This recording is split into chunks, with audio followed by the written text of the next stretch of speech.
अज्ञानतिमिरान्धस्य ज्ञानजनशलाकया चक्षुरुन्मीलितं येन तस्मै श्रीगुरवे नमः। जय जगन्नाथ।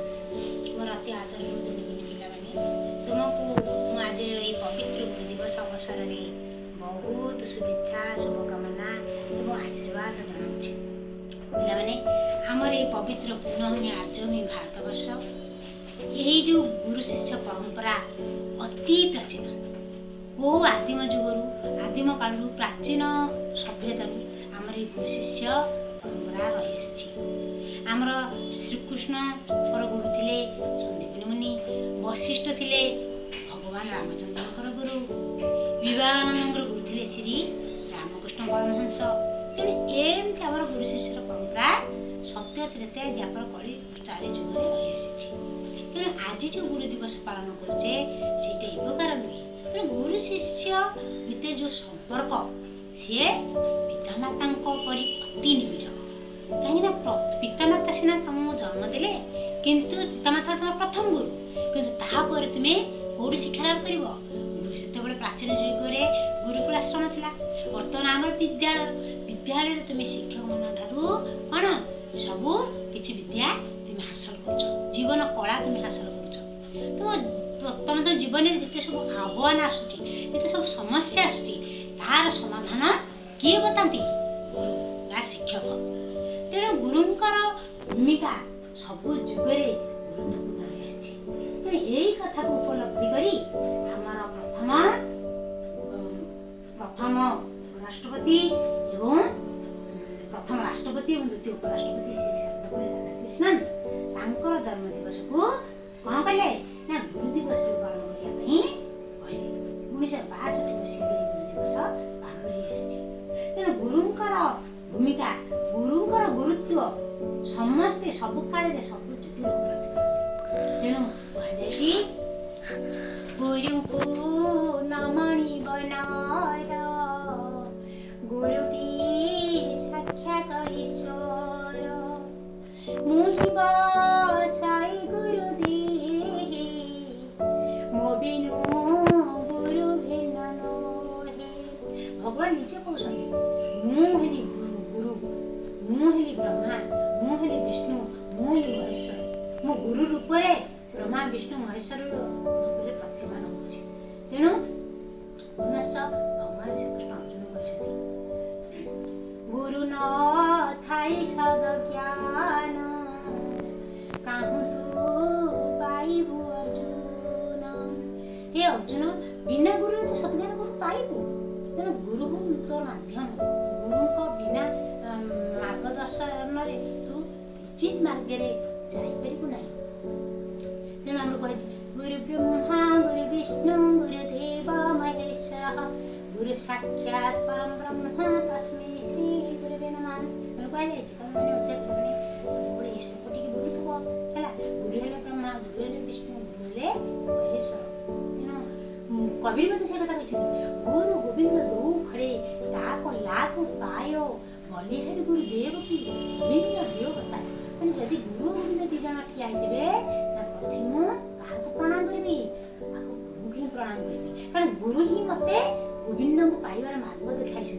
तेणु जी मार्ग देखाइले सी मो बड़।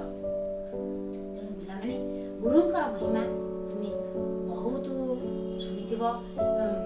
अर्जुन कह कि एकलव्य कह कि अग्नि कह मैंने एम उपमन्यु एम समस्ते गुरुंकर महिमा गुरुंकर आशीर्वाद आज शिखर पहुँचते सिद्धिर शिखर पहुँचते।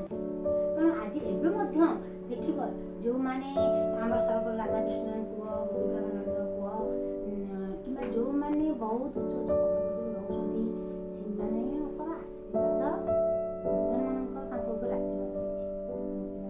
गुरुंकर महिमा किसी तुम आगे उपस्थापन कली शिष्यर पत्र विषय तुम मैंने शिष्य ना तुम जन छात्र ना शिष्यर भूमिका निर्वाह कले तुम्हें जड़े कौन यही भारत वर्ष भल शिष्य हेले ही भल भविष्य। ହେବା ଦରକାର। ଯଦି ଆମେ ଗୋଟେ ଭଲ ଶିଷ୍ୟଟିଏ ପାଇଲି, ନିଶ୍ଚିତ ତାପରେ ଆମେ ଜଗତକୁ ମାର୍ଗ ଦେଖେଇବି, ଏ ସଂସାରକୁ ଉନ୍ନତି କରିତେ ନେଇପାରିବି, ଏ ଦେଶକୁ ଏ ଜାତିକୁ ଉନ୍ନତି ମାର୍ଗରେ ନେଇପାରିବି। ପ୍ରଥମେ ଆମର କ'ଣ ହେବା ଦରକାର? ଶିଷ୍ୟ ସୁଗୁଣ ରହିବା ଦରକାର। ସେ ସୁଗୁଣକୁ ଆମେ ଶିଷ୍ୟର ପ୍ରଥମ କର୍ତ୍ତବ୍ୟ କ'ଣ? ଶିଷ୍ୟ ପ୍ରଥମେ ଅଧ୍ୟୟନଶୀଳ ମନୋବୃତ୍ତି ରଖିବା। ସବୁବେଳେ ପାଠପଢ଼ା ଉପରେ ଗୋଟେ ଆଗ୍ରହ ଜାତ ହଉ। ଛାତ୍ରାଣାଂ ଅଧ୍ୟୟନଃ ତପଃ, ଛାତ୍ରମାନଙ୍କର ଅଧ୍ୟୟନ ହେଉଛି ତପସ୍ୟା। ତେଣୁ ସବୁବେଳେ ପାଇଁ ତୁମେ ପଢ଼ିବା ପାଇଁ ତୁମର ମନୋବୃତ୍ତି ହଉ, ଆଗ୍ରହ ହଉ, କୌତୂହଳ ହଉ। ତେଣୁ ଆମର କେମିତି ତୁମେ ଆଉ ଗୋଟେ କହୁଛି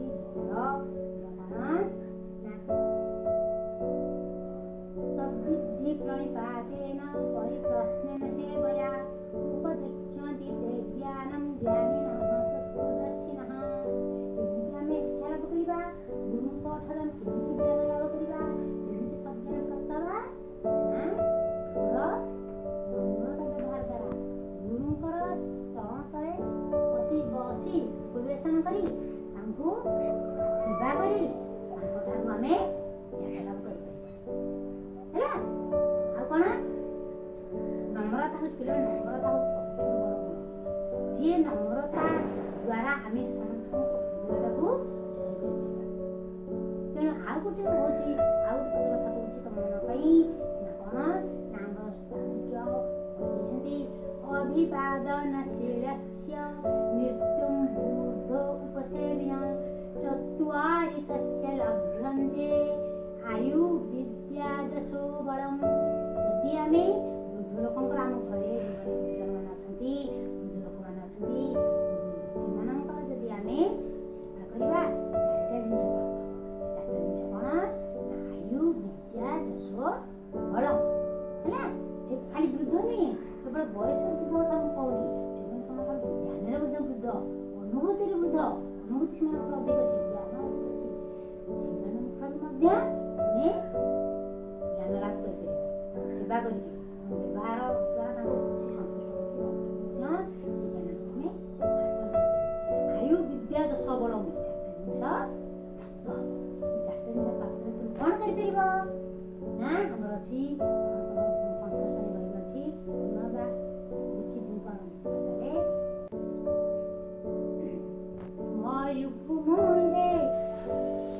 মরুভূমিরে ছুটাইব আমি অমৃতর বারিধারা, নবকুল করে ভরি দেব আমি ফসাই জগৎ সারা। মরুভূমিরে ছুটাইব আমি অমৃতর বারিধারা, নবকুল করে ভরি দেব আমি ফসাই জগৎ সারা। ମରୁଭୂମିରେ ମଧ୍ୟ ଆମେ ଅମୃତର ବାହାଦୁର ଛୁଟେଇ ପାରିବୁ। ପିଲାମାନେ, ତମ ଭିତରେ ସବୁ ସମ୍ଭାବନା ରହିଛି, ସବୁ କାମକୁ ତୁମେ ଅସମ୍ଭବ ମଧ୍ୟ ସମ୍ଭବ କରିବାର ଶକ୍ତି ତମ ଭିତରେ ରହିଛି। କେବଳ ଦରକାର କ'ଣ? ଦୃଢ଼ ସଂକଳ୍ପ, ଇଚ୍ଛା ଶକ୍ତି, ଗୁରୁଜନମାନଙ୍କର ଆଶୀର୍ବାଦ। ତେଣୁ ଏ ଗୁରୁଜନମାନଙ୍କର ଆଶୀର୍ବାଦ ପାଇବ, ତୁମ ସାଧନା ଦୃଢ଼ ଇଚ୍ଛା ଶକ୍ତି ରହିବ, ଦୃଢ଼ ସଂକଳ୍ପ ରହିବ, ମଧ୍ୟ କ'ଣ ଶିଖରେ ପହଞ୍ଚିପାରିବ। ତେଣୁ ପିଲାମାନେ, ଆଉ ଗୋଟେ କଥା କହୁଛି, ତୁମେ ଯେତେବେଳେ ସକାଳୁ ଉଠୁଛ, ପ୍ରଥମେ ଗୁରୁଜନମାନଙ୍କୁ ପ୍ରଣାମ କର। ପିଲାମାନେ, ଭଗବାନ ରାମଚନ୍ଦ୍ର ମଧ୍ୟ ସକାଳୁ ଉଠିଲେ ତାଙ୍କ ପିତା ମାତା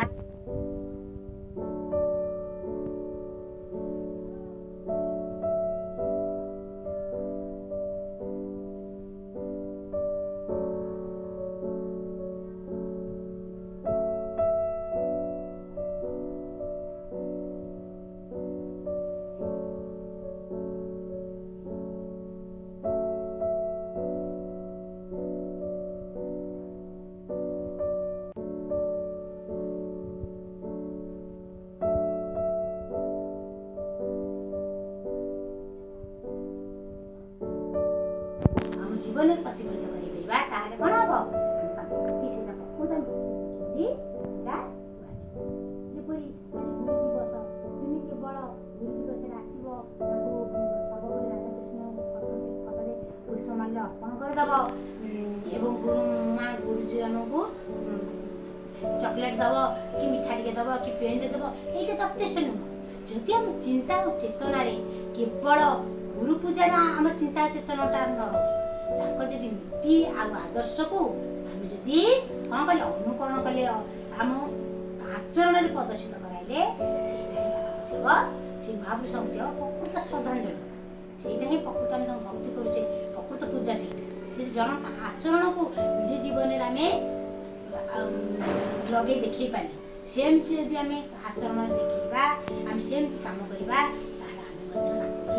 चिर स्मरणीय बुझे पाने आ गोटे कथा हूँ कौन ना तुम्हें निजको सब नैतिकता मोराल मोराल थॉट रहा दरकार थिले था जे गुण हजार चरित्र थे सपन तुम जिते भल पाठ पढ़ कि नीतिवान हवा दरकार सत्य कहवा गुरुजन भक्ति करवा सम्मान बर्तेवा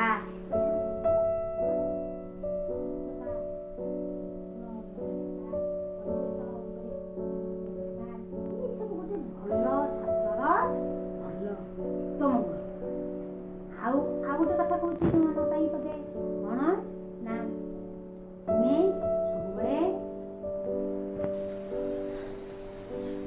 सब पिता माता तुम्हें सब भक्ति करवा दरकार कथा मानवा दरकार आम कवि भक्त कवि मधुसूदन राय कहते पिता माता ठारू बड़ देवता के स्वर्गे राइजे नाही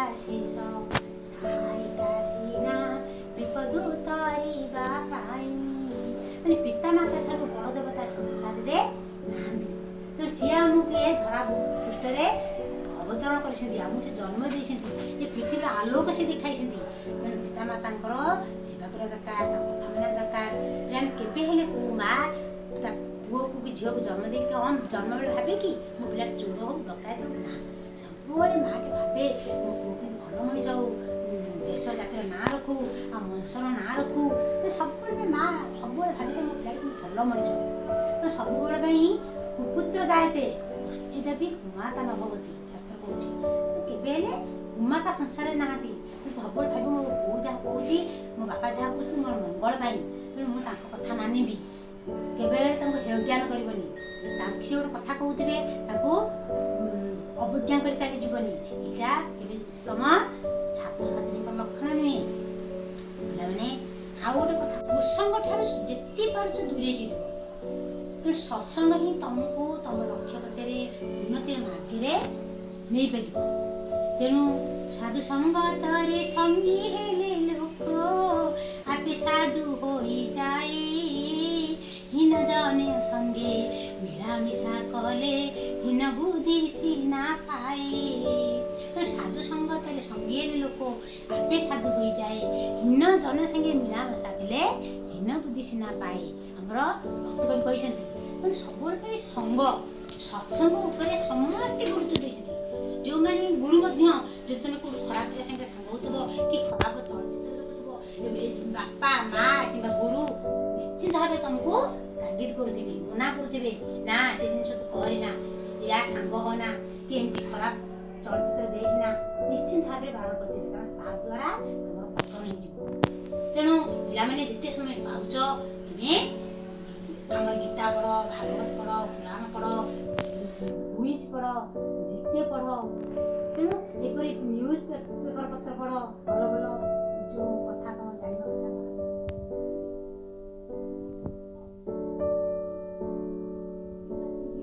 जो भल भल आसूची कथा भल भल लोकप्रिय चैनल सब आसूची तुम उपादेय पिला उपादेय कथा वस्तु आसूची विषय आसूची बाड़े कि मोर बोल कर गोटे प्रार्थना चैनल आसूची से सब बड़े शुण देख तादे केते प्रेरणा तुम पाइब भल ये सब सत्संग यही सब काम कले तुम मनटा जो मैंने महापुरुष होती सन्थ होती केवल सत्संग द्वारा ही सन्थ होती तेणु महापुरुष होती तेणु सब सत्संग हाँ चेष्टा कर जिते पारुच कुसुम को वर्जन कर तुम आमर सर्वपल्ली राधाकृष्ण भाया महान पुरुष हो आदर्श पुरुष हो एक ଯୁଗ ମାନବ ହେଇପାରିବ, କାହିଁ ନ ହେଇପାରିବ? ସବୁ କିଛି ରହିଛି ନା ସମ୍ଭାବନା। ତମ ଉପରେ ଦେଶର ଭବିଷ୍ୟତ ନିର୍ଭର କରୁଛି। ଏ ଦେଶ ଜାତି ତମକୁ ବହୁତ କିଛି ଚାହୁଁଛି। ପିଲାମାନେ ଆଉ ଗୋଟେ କହୁଛି, କାହିଣୀଟେ କହୁଛି, ଆମର ମହାଭାରତର ଅର୍ଜୁନ ଆଉ ଦ୍ରୋଣାଚାର୍ଯ୍ୟଙ୍କ ସମ୍ବନ୍ଧୀୟ, ତାଙ୍କ ଭିତରେ କି ଭଳିଆ ସମ୍ପର୍କ ଥିଲା। ଅର୍ଜୁନ କେତେ ଆଗ୍ରହୀ ଥିଲେ ଗୋଟେ ବିଦ୍ୟା ଶିକ୍ଷା ଲାଭ କରିବା ପାଇଁ, କେତେ ନିଷ୍ଠା ଥିଲା ତାଙ୍କର ବିଦ୍ୟା ହାସଲ କରିବା ପାଇଁ। ସେ ତାରି ଉପରେ ଗୋଟେ କାହାଣୀଟି କହୁଛି, ସେଇଟା ଶୁଣିଲେ ନିଶ୍ଚୟ ତମେ ମାନେ ମଧ୍ୟ ସେ ଅର୍ଜୁନ ହେବା ପାଇଁ ନିଶ୍ଚିତ ଚେଷ୍ଟା କରିବ, ମୁଁ ଆଶା କରୁଛି। ଥରେ ଅର୍ଜୁନ ଏବଂ ତାଙ୍କ ଗୁରୁ ଦ୍ରୋଣାଚାର୍ଯ୍ୟ ଏବଂ ଅନ୍ୟ ଶିଷ୍ୟମାନେ ସବୁ ଯାଇଥିଲେ ନଦୀ କୂଳକୁ ଗାଧେଇବା ପାଇଁ। ତ ନଦୀ କୂଳରେ ପହଞ୍ଚିଲେ ଦ୍ରୋଣାଚାର୍ଯ୍ୟ ଦେଖିଲେ ସିଏ ଗାଧେଇ ସାରିଲା ପରେ ଯେଉଁ ବସ୍ତ୍ରଟି ପିନ୍ଧିବେ ସେ ବସ୍ତ୍ରଟା ଆଣିନାହାନ୍ତି, ଭୁଲି ଯାଇଛନ୍ତି। ତେଣୁ ସେ ତାଙ୍କର ପ୍ରିୟ ଶିଷ୍ୟ ଅର୍ଜୁନଙ୍କ ପାଖକୁ ଡାକିଲେ ଅର୍ଜୁନ, ମୁଁ ବସ୍ତ୍ରଟି ଆଣିବା ପାଇଁ ଭୁଲି ଯାଇଛି, ତୁମେ ଯାଅ ମୋ ଆଶ୍ରମରୁ ମୋ ପାଲଟା ବସ୍ତ୍ରଟିକୁ ନେଇ ଆସିବ। ଅର୍ଜୁନ ସେତେବେଳେ ଶିଷ୍ୟମାନେ ଗୁରୁଙ୍କର ବହୁତ ଆଜ୍ଞା ନେଉଥିଲେ। ଗୁରୁ ଯାହା କହୁଥିଲେ ସେଇଟା ଅକ୍ଷରେ ଅକ୍ଷରେ ସେ ପାଳନ କରୁଥିଲେ। ତେଣୁ ଅର୍ଜୁନ ମଧ୍ୟ କଣ କଲେ, ସାଙ୍ଗେ ପ୍ରଣାମ କରି ଆଶ୍ରମକୁ ଚାଲିଗଲେ ଆଣିବା ପାଇଁ। ଏହି ସମୟରେ କଣ ହେଇଛି ନା, ଦ୍ରୋଣ ଦେଖିଲେ ଗୋଟେ ଗଛରେ ବହୁତ ପତ୍ର ଅଛି। ସେ ପତ୍ରକୁ ଶିଶୁମାନେ କହିଲେ, ଏଇ ପତ୍ର ଯୋଉ ଅଛି ଏ ସବୁଥିରେ ଗୋଟେ ମିନିଟରେ କିଏ ସବୁ କଣା କରିପାରିବ? କିନ୍ତୁ ଶିଶୁମାନେ କହିଲେ, ଆଜ୍ଞା ଆମେ ଗୋଟେ ମିନିଟରେ କେବେ ସବୁ ପତ୍ରରେ ଗୋଟେ ଗୋଟେ କଣା କରିପାରିବୁ ନାହିଁ, ଏତେ କମ ସମୟ ଭିତରେ ଆମେ କଣା କରିପାରିବୁ ନାହିଁ। ସେତେବେଳେ ଦ୍ରୋଣ କହିଲେ, ଦେଖ ମୁଁ ତମକୁ ଗୋଟେ ଏଇ ବିଦ୍ୟାଟାକୁ ଶିଖାଇବି। ବର୍ତ୍ତମାନ ଗୋଟେ ବାଲୁକା ଶଯ୍ୟା ଉପରେ ଗୋଟେ ମନ୍ତ୍ର ଲେଖିଲେ। ଲେଖି ସାରିଲା ପରେ ସେ ମନ୍ତ୍ରଟିକୁ ପାର କରି ଧନୁରେ ତୀର ମାରିଲେ। ତେଣୁ ଧନୁରେ ତୀର ମାରିଲା ମାତ୍ରକେ ଗୋଟେ ମିନିଟରେ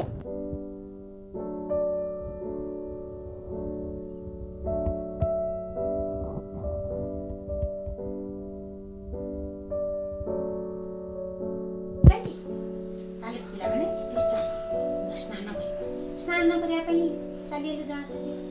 ଏପଟେ ଆସିଲେ କିଏ? ଶିଷ୍ୟ ଅର୍ଜୁନ। ଆସିକି ସେ ଯେହେତୁ ଜିଜ୍ଞାସୁ ମନୋବୃତ୍ତି ତାଙ୍କର, ସବୁବେଳେ ନୂଆ ନୂଆ ବିଦ୍ୟା ଶିକ୍ଷା କରିବା ପାଇଁ ଅର୍ଜୁନଙ୍କର ଭାରି ମନ। ସିଏ ଯେତେବେଳେ ଆସି ପହଞ୍ଚି ଏ ସ୍ଥାନରେ କହିଲେ, ଇଏ ଗଛରେ ତ ମୁଁ ଗଲାବେଳେ ଗୋଟିଏ ବି କଣା ନଥିଲା, ଏବେ ଏ ଗଛରେ କଣ ଏତେ କମ ସମୟ ଭିତରେ ସବୁ ଗୋଟିଏ ପତ୍ର ବି ଛା ଗଲାନି, ସବୁଥିରେ କଣା ହେଇଯାଇଛି, କିପରି ସମ୍ଭବ ହେଲା? ତାପରେ ଦେଖିଲେ ଗୋଟେ ବାଲୁକା ଶଯ୍ୟା ଉପରେ ଗୋଟେ ମନ୍ତ୍ରଟେ ଲେଖା ହେଇଛି। ତାପରେ ସେ ଅନୁମାନ କଲେ, ତାଙ୍କ ଜିଜ୍ଞାସୁ ମନ ନା, ତେଣୁ ସେ ଜାଣିପାରିଲେ ଇଏ ହେଉଛି ମୋ ଗୁରୁଙ୍କର କାର୍ଯ୍ୟ। ମୋ ଅନୁପସ୍ଥିତିରେ ଗୁରୁ ଅନ୍ୟ ଶିଶୁମାନଙ୍କୁ ଏ ବିଦ୍ୟାଟାକୁ ଶିଖାଇଛନ୍ତି। ତେଣୁ ସିଏ ଆଉ ଅପେକ୍ଷା ନ କରି କଣ କଲେ ନା, ସେ ଶ୍ଲୋକଟାକୁ ସାଙ୍ଗେ କଣ୍ଠସ୍ଥ କରି ଗୁରୁଙ୍କୁ ସ୍ମରଣ କରି, ଗୁରୁଙ୍କୁ ପ୍ରଣାମ କରି, ମାନସିକ ଭାବରେ ପ୍ରଣାମ କରି ସେ ମନ୍ତ୍ରଟାକୁ ପ୍ରୟୋଗ କରିବାକୁ ବସିଲେ। ସେ ମନ୍ତ୍ରଟି ପାଠ କରି ସେ ତା ଧନୁରେ ତୀର ଗୋଟେ ମାରିଛନ୍ତି। ଯୋଉ କଣା ଗୋଟେ ହେଇଥିଲା ନା, ତା ପାଖରେ ଆଉ ଗୋଟେ କଣା ହୋଇଗଲା।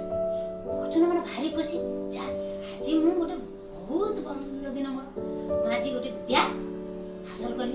ତା ମନ ଭାରି ଖୁସି ମନରେ ସେ ଚାଲିଲେ ନଈ କୂଳକୁ। ନଈ କୂଳରେ ପହଞ୍ଚିଲା ପରେ ଦେଖିଲେ ଗୁରୁଙ୍କର ସ୍ନାନ ସରିବା ଉପରେ। ତାପରେ ଗୁରୁଙ୍କୁ ସେ ବସ୍ତ୍ର ପିନ୍ଧିଦେଲେ ଏବଂ ନିଜେ ମଧ୍ୟ ସ୍ନାନ କଲେ। ତାପରେ ଫେରି ଆସିଲେ। ଆସିବା ବାଟରେ ଦ୍ରୋଣ ଦେଖିଲେ, ଆରେ ମୁଁ ତ ଗୋଟେ କଣା କରିଥିଲି ଗଛରେ, ଆଉ ଗୋଟେ କଣା କିଏ କଲା? ପଚାରିଲେ ଶିଷ୍ୟମାନଙ୍କୁ, ଇଏ କଣା ସବୁ ଆଉ ଗୋଟେ କିଏ କରିଛି? ସମସ୍ତେ ତ ମୋ ସାଙ୍ଗରେ ଗଲ, କଣା କଲା କିଏ? ଅର୍ଜୁନ ସାଙ୍ଗେ ପାଦ ତଳେ ପଡ଼ି ହାତ ଯୋଡ଼ି କହିଲେ, ଗୁରୁଦେବ ଇଏ କାମଟି ମୁଁ କରିଛି। ଆପଣ ଇଏ ମୋ ଅନୁପସ୍ଥିତିରେ ଏଇ ସବୁ ବିଦ୍ୟା ଆପଣ ଶିଖେଇଛନ୍ତି। ମୁଁ ଯେତେବେଳେ ଆସି ଦେଖିଲି ଯେ ଇଏ ଗଛରେ ଗୋଟେ କଣା ହେଇଛି, ତେଣୁ ମୁଁ ମଧ୍ୟ ମୋର ଭାରି ମନ ହେଲା, ମୁଁ ଆପଣଙ୍କୁ ସ୍ମରଣ କରି, ଆପଣଙ୍କୁ ବନ୍ଦନା କରି, ଆପଣଙ୍କୁ ପ୍ରଣାମ କରି ମାନସିକ ସ୍ତରରେ ମୁଁ ସାଙ୍ଗେ ଏହାର ପ୍ରୟୋଗ କଲି ଏବଂ ପ୍ରୟୋଗ କରିବା ସାଙ୍ଗେ ଦେଖିଲି ଆଉ ଗୋଟେ କଣା ହେଇଯାଇଛି। ତେଣୁ ମୋତେ କ୍ଷମା କରନ୍ତୁ ଗୁରୁଦେବ। ଏକଥା ଶୁଣି ଦ୍ରୋଣାଚାର୍ଯ୍ୟ ଭାରି ଖୁସି। ଆରେ ଅର୍ଜୁନ, ତମକୁ ମୁଁ କ୍ଷମା କରିବି କଣ? ତମେ ତ मो अनुपस्थित रे तमे मोर विद्या जो मु शिखेइथिली मो से शिखिता विद्या को तुमे ठीक कार्य लगे पारछ। अन्य शिष्य माने केही प्रैक्टिकल कलेनी केही प्रयोग कलेनी संगे संगे किंतु तमे अनुपस्थित थाई के मध्य संगे संगे विद्या को तुमे हासिल कर जेटा मोर होछ गर्व आ गौरव तुम बळे शिष्य पाई कि म आज धन्य मु तुमको तुम पर आगी नहीं कि तुम से शिष्य को आशीर्वाद कले अर्जुन को आशीर्वाद कले खुशी उठाई पकईले तो पिला माने एमती मन वृत्ति तुम मान रहा उचित यदि एमती अर्जुन को मन वृत्ति रहा ना तुम मैंने बहुत बड़ मनीष हो पार निश्चय तेणु आमर शिक्षक शिक्षा पद्धति शिक्षानुष्ठान जिते बड़ होना कहीं निज भितर जब आग्रह नथिबो अर्जुन परी निज भितर जब एमती उद्यम नथिबो एमती कर्तव्यनिष्ठा नथिबो ताहाले केबेले कोन आमे ए शिखर रे पहुंच परिबे नै केबे सिद्धि लाभ करि परिबे नै तेणु दरकार निज भितर जो प्रबल उत्कण्ठा रहा दरकार प्रबल आग्रह थिबा दरकार प्रबल अनिसंदिग्ध मन रहा दरकार और साधना तत्परता रहा दरकार कि ए सब गुण होची गोटे शिष्यर प्रधान गुण विद्या हासिल करिबा ज्ञान हासिल करिबा पिला माने ई कहानी सुनिलो निश्चय आज गुरु दिवस रे म तुमको बहुत बादे कथा वस्तु कहिची ताकू तुमे मन माने स्मरण करिवो मनन करिवो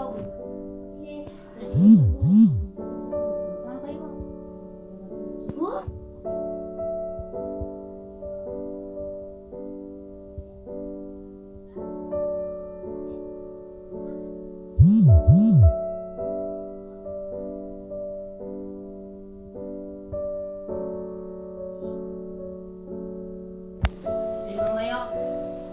आश्रयदाता अभयदाता से गुरुंकर चरण रे प्रणाम करी पद